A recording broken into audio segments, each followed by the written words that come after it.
Hello everyone and welcome to our another Marie Olivier article about how to start your personal brand from scratch, step-by-step guide. I'm Marie, the CEO and founder of Marie Olivier Ltd, the leadership transformational company where we build for entrepreneurs, founders and leaders personal brands, either from the scratch or we put it on another level so that you can build your authority. So let's take a look how to build your personal brand step-by-step guide. There are actually only 5 steps that you should follow when you are creating a personal brand, and they are super easy. So the step number 1, you should really define your why. So really sit down with yourself, with a piece of paper, with even your friends or with your family, with relatives, with partner, with whoever you trust. It can be only solely you, but I also encourage you to try it with other people and define your why you are doing this, why you are waking up every day. What is your personal brand? What are your values? Who you really are? What are your strengths? Mainly for this, I'm using a SWOT analysis usually with my clients, where we really define the strengths, weaknesses, opportunities, and threats, and we dive into really a consistent, in-depth mapping of who they really are, and then define the why sentence. So what is the why you are waking up, why you want to keep going with this personal brand that you're gonna build, because this is really a long run that you are going to jump on. Number 2, you have to define your audience. I know how difficult it is at the beginning, especially when you are starting from scratch, because you don't have yet social media, you don't have yet website, you cannot just clearly define your audience from the statistics where you see the geography, and you are kind of just trying to narrow yourself for who you are creating your personal brand and who is actually your best audience, who is your ideal client. And here I will tell you something.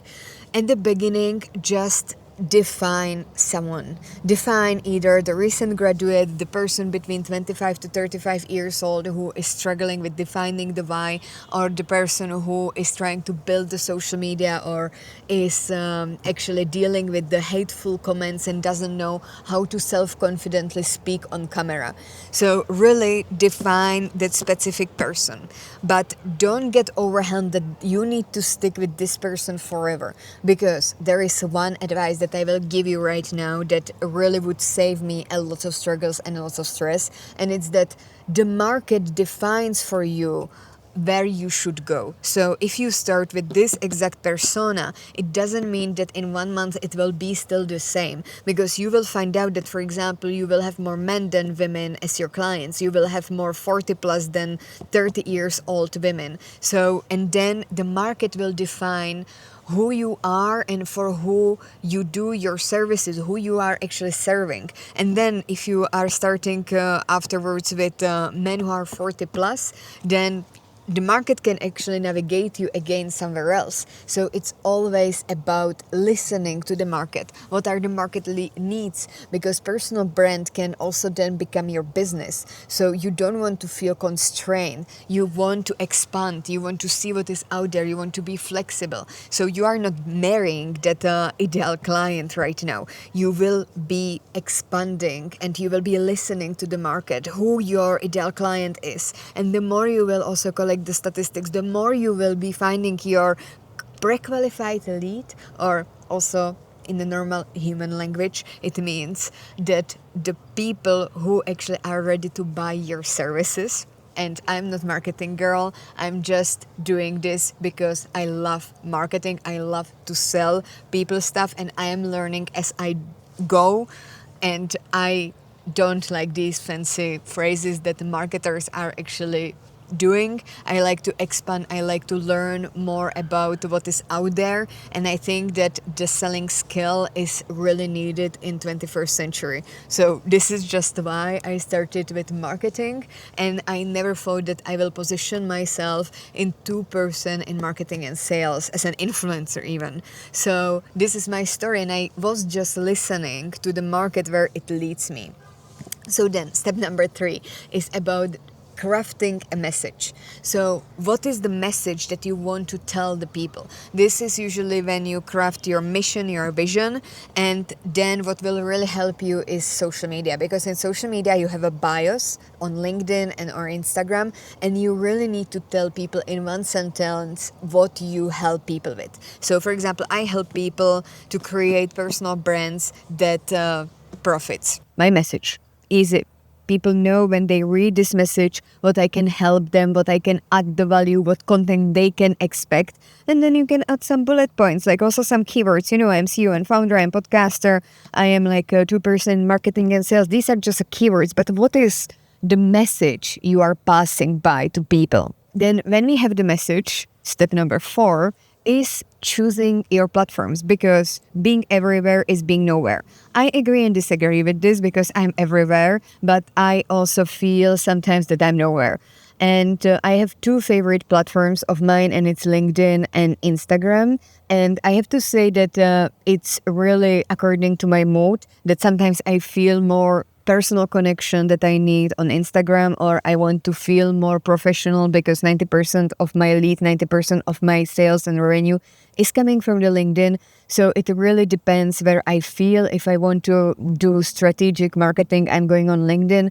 If I want to feel more personal connection with the people who follow me, if I want to get answers and pulls, I'm going on Instagram. And I enjoy both. I enjoy both in terms of the marketing, and it's just about like steaming out. Also, you know, stepping back, taking inspiration somewhere else and recycling in other platforms, because you never know which one will boom. So I also have TikTok, YouTube, and Threads. But I mean, Threads, let's see where it will lead. I mean, now Meta is recycling everything themselves on Threads, but I definitely encourage you to recycle. So pick one platform where you are creating the content. So for me, primary platform is LinkedIn, because this is where the money are going from. But then I'm recycling on all other platforms, plus having a bit more of personal connection on Instagram, sharing behind the scenes, etc. And the last but not least, step number 5 is about showing up. So exactly what I do here right now, right here. I'm actually in a beautiful place. Behind me, there is a sea. Above me, there is a sun. And I am here just showing up for you about personal brand. And it's Sunday. Not a lot of people are actually working on Sundays.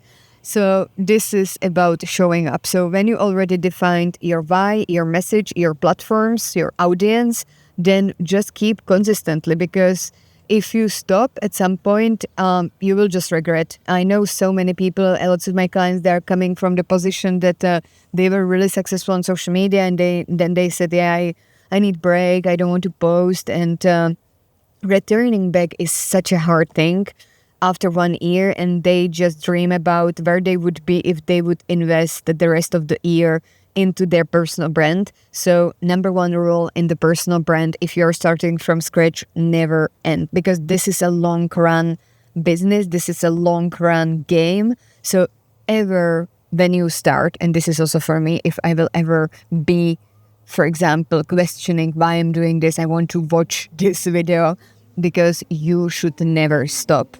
It takes time, it takes energy, but you will really see the results sooner or later. I can promise that. So there are also some of the best practices when it comes to the creating personal brand from scratch. So number 1 is creating your logo. So you can use some of the AI tools, or you can just make something via Canva, or hire someone on Fiverr, or get in touch with me, because we can also create for you a logo where you will also get this authenticity of the logo, because I will know you more and we will create the logo exactly according to your needs. Then you want in your personal brand to mix the value with vulnerability. What does it mean is that you want to add a value to your clients who are actually watching you, to your audience. But on the other hand, they want to also see the real person behind the screen. So what are your challenges, what you deal with right now? They are really interested in how many coffees do you drink per day. And the last best practice is that you should be a resource. You should be a go-to person for people, for your audience who are watching you, that they know that you are here because of that specific message that we have defined. So either they can know you because of health, of personal brand, of marketing, that message is now your identity. And you are the resource. You are the person who knows the best about that specific topic. So, and that's it for today article, for today video, for today blog about how to start your personal brand from scratch. You don't need to be an influencer to start with your personal brand. You just need the commitment. You just need an idea. You just need to be dedicated to yourself, who you really are. So if you like this article, please go to mariolivi.com/articles, and you can on daily basis during the weekdays find new articles on personal brand, LinkedIn, or leadership. And don't hesitate to hit the subscribe and notification button here on the YouTube. And if you want to connect on my favorite platform, which is LinkedIn, just hit the connect on the LinkedIn profile of mine and write me that you're coming from this exact episode, because I will send you a template for free regarding the personal brand. So thank you so much for coming, and I will see you next time. Bye.